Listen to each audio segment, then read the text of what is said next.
नमस्कार दोस्तों, इस वीडियो में हम देखेंगे जून 2026 में ऑनरेबल सुप्रीम कोर्ट द्वारा जो महत्वपूर्ण निर्णय दिए गए हैं, उनको हम देखेंगे, जो आपके लिए जानना आवश्यक है। ये वीडियो 2 पार्ट में होगा। एक पार्ट में हम बहुत ही सूक्ष्म तरीके से इन निर्णयों पर चर्चा करेंगे।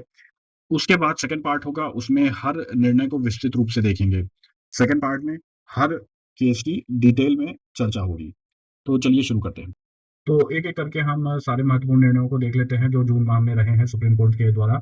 सबसे पहला उसमें रहा हिंदू उत्तराधिकार अधिनियम पर सुप्रीम कोर्ट का महत्वपूर्ण फैसला आया, जिसमें यदि किसी हिंदू पुरुष की बिना वसीयत मृत्यु होती है, तो उसके उत्तराधिकारी संपत्ति के अलग-अलग हिस्सेदार बनते हैं और उनमें से कोई भी पूरे परिवार का कर्ता बनकर दूसरे के हिस्से की संपत्ति नहीं बेच सकता है। तो ये एक महत्वपूर्ण निर्णय था वहाँ पर जहाँ पर वसीयत के किए बिना ही मृत्यु हो जाती है। उसके बाद दूसरा जो महत्वपूर्ण था हम ऑनरेबल सुप्रीम कोर्ट का, वो भूमि विवाद में संशोधन पर था, जिसमें ऑनरेबल सुप्रीम कोर्ट ने कहा कि भूमि की सीमाओं में हुई अनजानी त्रुटि को सुधारने हेतु वाद पत्र में संशोधन की अनुमति दी जा सकती है, क्योंकि इससे मुकदमे की प्रकृति नहीं बदलती और न्यायपूर्ण निर्णय देने में सहायता मिलती है। इसके अनुच्छेद अलावा 142 के तहत ऑनरेबल सुप्रीम कोर्ट ने आपसी सहमति के से तलाक जो था दिया। सुप्रीम कोर्ट ने कहा कि जब विवाह पूर्णतः जो है विघटन हो चुका हो और दोनों पक्ष अलग-अलग होना चाहते हों, तब अनुच्छेद 142 के तहत 6 महीने की प्रतीक्षा अवधि के बिना भी आपसी सहमति से तलाक दिया जा सकता है। अगला महत्वपूर्ण निर्णय देख लेते हैं। अस्थायी दर्जा प्राप्त कैजुअल मजदूरों के पेंशन के अधिकारों से संबंधित ये मामला था। ये मामला था भिखानी देवी बनाम भारत संघ से संबंधित, जिसमें भारत के सर्वोच्च न्यायालय ने 1 जून 2026 को महत्वपूर्ण निर्णय दिया। निर्णय का जो जिस्ट है वो हम बता देते हैं। ये फैसला उन हजारों अस्थायी दर्जा प्राप्त कैजुअल कर्मचारियों के लिए अत्यंत महत्वपूर्ण है, जिन्होंने लंबे समय तक सरकारी विभागों में सेवा दी, लेकिन कभी नियमित नहीं किए गए। अब वे भी पेंशन और पारिवारिक पेंशन का दावा कर सकते हैं, ऐसा सुप्रीम कोर्ट ने अपने एक निर्णय में कहा। अगला जो महत्वपूर्ण निर्णय देख लेते हैं। विवाहित बेटी को राशन दुकान फेयर प्राइस शॉप का अधिकार की बात सुप्रीम कोर्ट ने दोहराई। ये मामला कुलसुम निशा बनाम उत्तर प्रदेश राज्य 2026 से संबंधित है, जिसमें भारत के सर्वोच्च न्यायालय ने महत्वपूर्ण निर्णय दिया कि केवल विवाह हो जाने के आधार पर किसी बेटी को उचित मूल्य की दुकान यानी राशन की दुकान के आवंटन से वंचित नहीं किया जा सकता। एक पंक्ति में अगर इस चीज को समझें इस निर्णय के, तो विवाहित बेटी को केवल विवाह के आधार पर राशन दुकान के आश्रित कोटे से वंचित नहीं किया जा सकता है। यदि वह वास्तव में आश्रित है और पात्रता की शर्तें पूरी करती है, तो उसे भी समान अधिकार प्राप्त हैं। अगला महत्वपूर्ण निर्णय था sovereignty prevails over personal liability when the nation is under threat. ये मामला था state of Punjab versus Balraj Singh का। भारत के ऑनरेबल सर्वोच्च न्यायालय ने इस महत्वपूर्ण फैसले में कहा कि जब देश की संप्रभुता, राष्ट्रीय सुरक्षा, अर्थव्यवस्था और जनता के स्वास्थ्य पर खतरा हो, तब व्यक्तिगत स्वतंत्रता यानी पर्सनल लायबिलिटी पर राष्ट्र हित को प्राथमिकता दी जाएगी। निष्कर्ष ये निकला, सुप्रीम कोर्ट ने हाईकोर्ट द्वारा दी गई जमानत को निरस्त कर दिया और स्पष्ट किया कि एनडीपीएस के मामलों में, विशेषकर व्यावसायिक मात्रा के मामलों में, जमानत देने से पहले धारा 37 की शर्तों का कड़ाई से पालन आवश्यक है। अगर इस पूरे मामले का जिस्ट देखें, तो ड्रग तस्करी जैसे गंभीर अपराधों में व्यक्तिगत स्वतंत्रता से ऊपर राष्ट्र की सुरक्षा, संप्रभुता और जनता का हित है। सामाजिक व्यवस्था और जनता के स्वास्थ्य पर गंभीर हमला है, इसलिए ऐसे अपराधों के प्रति उदार दृष्टिकोण नहीं अपनाया जा सकता। अगला मामला था जो कि बहुत ही चर्चा का विषय भी रहा सोशल मीडिया पे पिछले दिनों। अदालत में एआई के उपयोग हेतु 2026 का मसौदा नियम तैयार हुआ, जिसमें भारत के सर्वोच्च न्यायालय ने regulation for use of artificial intelligence in code 2026 का मसौदा जारी किया है। इसका उद्देश्य है न्यायपालिकाओं में एआई के जिम्मेदार, सुरक्षित और पारदर्शी उपयोग के लिए नियम तय करना। यह मसौदा नियम न्यायपालिका में जो एआई के उपयोग को बढ़ावा देता है, लेकिन स्पष्ट करता है कि एआई केवल सहायक उपकरण होगा, न्यायाधीश का विकल्प नहीं। न्यायिक निर्णय, व्यक्तिगत स्वतंत्रता और निष्पक्ष सुनवाई पर अंतिम निर्णय सदैव मानव न्यायाधीश के पास ही रहेगा। तो जिस प्रकार से एआई का उपयोग बढ़ता जा रहा है, उस हिसाब से सुप्रीम कोर्ट ने इसके लिए एक नया रेगुलेशन बनाने की बात की। इसकी डिटेल में चर्चा करेंगे हम लोग आगे वीडियो में। अगला देख लेते हैं। लंबे समय तक अलग रहना मानसिक क्रूरता माना जा सकता है। सुप्रीम कोर्ट ने माना कि विवाह पूरी तरह का टूट चुका है, दोनों स्वतंत्र और आर्थिक रूप से सक्षम है, कोई संतान नहीं है, इसलिए तलाक से किसी तीसरे पक्ष पर प्रतिकूल प्रभाव नहीं पड़ेगा। विवाह को जारी रखना दोनों पक्षों के लिए और अधिक मानसिक पीड़ा का कारण बनेगा, इसलिए न्यायालय ने संविधान के अनुच्छेद 142 के तहत अपनी विशेष शक्तियों का प्रयोग करते हुए विवाह को समाप्त कर दिया, पत्नी की अपील को खारिज कर दिया। अब निर्णय क्या था, इसका कानूनी महत्व क्या है? ये फैसला स्पष्ट करता है कि अत्यधिक लंबा वैवाहिक अलगाव मानसिक क्रूरता माना जा सकता है। पुनर्मिलन की संभावना समाप्त होने पर तलाक दिया जा सकता है और अदालतें केवल औपचारिक वैवाहिक बंधन को बनाए रखने के पक्ष में नहीं है। यदि विवाह वास्तविक रूप से समाप्त हो चुका है, तो उसे समाप्त कर देना चाहिए। ये निर्णय दिया था सोनम तलपड़ा बनाम वीरभान सिंह के एक मामले में। अगला मामला देख लेते हैं, महिलाओं से संबंधित है। मासिक धर्म स्वच्छता का को सार्थक मौलिक अधिकार बनाने का सुप्रीम कोर्ट का एक आदेश हुआ है। ये मामला है डॉक्टर जय ठाकुर बनाम भारत संघ का से संबंधित है। 25 मई 2026 का ये मामला है। सर्वोच्च न्यायालय ने महत्वपूर्ण निर्देश इसमें दिए। पूरा मामला क्या था? सुप्रीम कोर्ट ने स्पष्ट संदेश दिया कि मासिक धर्म स्वच्छता केवल स्वास्थ्य का विषय नहीं, बल्कि गरिमा, शिक्षा और समान अवसर से जुड़ा मौलिक अधिकार है। अदालत ने कहा कि इस अधिकार को वास्तविक रूप से प्रभावी बनाने के लिए केंद्र और राज्य को निरंतर ठोस और मापनीय प्रयास करने होंगे।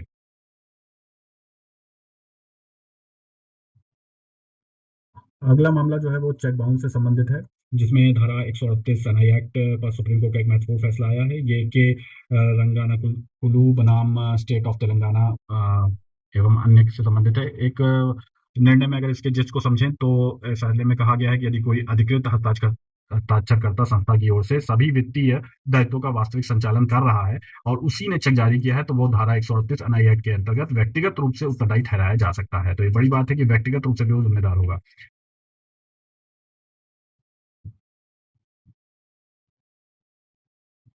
अगला मामला देख लेते हैं, मोटर वाहन अधिनियम से संबंधित है। सुप्रीम कोर्ट का महत्वपूर्ण निर्णय आया है इसमें। द कमिश्नर बुलवाड बेंगलुरु महानगर पालिका वर्सेस के उमेश कुमार एंड अदर्स का था। निर्णय का महत्व यह है कि यह फैसला स्पष्ट करता है कि प्रत्येक प्राकृतिक घटना के लिए मोटर वाहन अधिनियम के अंतर्गत दावा स्वीकार नहीं किया जा सकता। यदि वाहन दुर्घटना का वास्तविक कारण ना हो तो धारा 166 के तहत दावा सीमित हो सकता है। फिर भी न्यायालय ने मानवीय आधार पर अनुच्छेद 142 के तहत अपनी राहत को प्रदान कर दिया है। पेड़ इसमें मामला था कि पेड़ की शाखा गिरने से खड़े वाहन में बैठे व्यक्ति को चोट लगी तो मोटर वाहन दुर्घटना नहीं मानी जाएगी, लेकिन न्यायहित में माननीय सुप्रीम कोर्ट ने अनुच्छेद 142 के तहत मुआवजा देने की बात कही।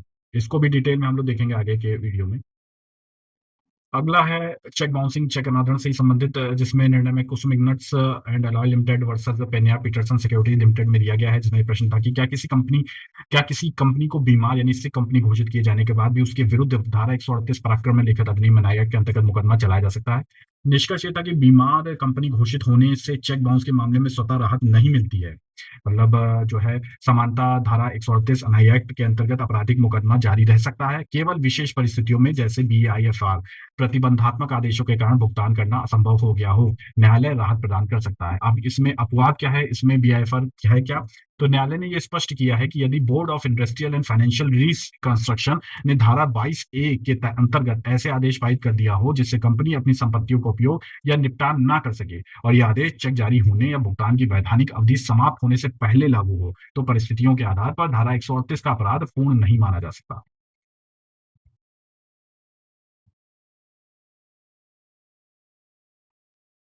इसके बाद अगला देख लेते हैं क्या है। ये मामला अवैध अतिक्रमण हटाने और अदालत द्वारा बिना मांग के मुआवजा देने की वैधता से संबंधित है। सर्वोच्च न्यायालय द्वारा स्थापित सिद्धांत है, जब वादी ने मुआवजे की मांग नहीं की हो और उसकी सहमति भी ना हो, तब न्यायालय उसे मुआवजा स्वीकार करने के लिए बाध्य नहीं कर सकता। अदालत केवल वही राहत प्रदान कर सकती है जिसकी मांग वाद पत्र में की गई हो।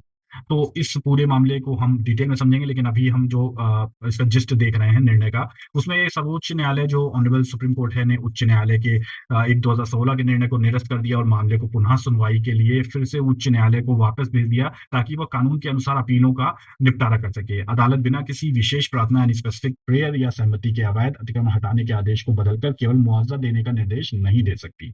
मामला देख लेते हैं। उपभोक्ता फोरम का क्षेत्राधिकार के लिए मध्यस्थता आर्बिट्रेशन क्लॉज होने से समाप्त नहीं होता। मोटा मोटा देख लेते हैं, इसमें बाद में डिटेल में चर्चा करेंगे इसकी। सर्वोच्च न्यायालय ने राष्ट्रीय आयोग, राज्य आयोग और जिला फोरम के आदेश को रद्द कर दिया। उपभोक्ता शिकायत को पुनः बहाल किया। मामले को गुण दोष यानी मेरिट के आधार पर सुनवाई हेतु जिला उपभोक्ता आयोग द्वारा द्वारका को भेज दिया गया।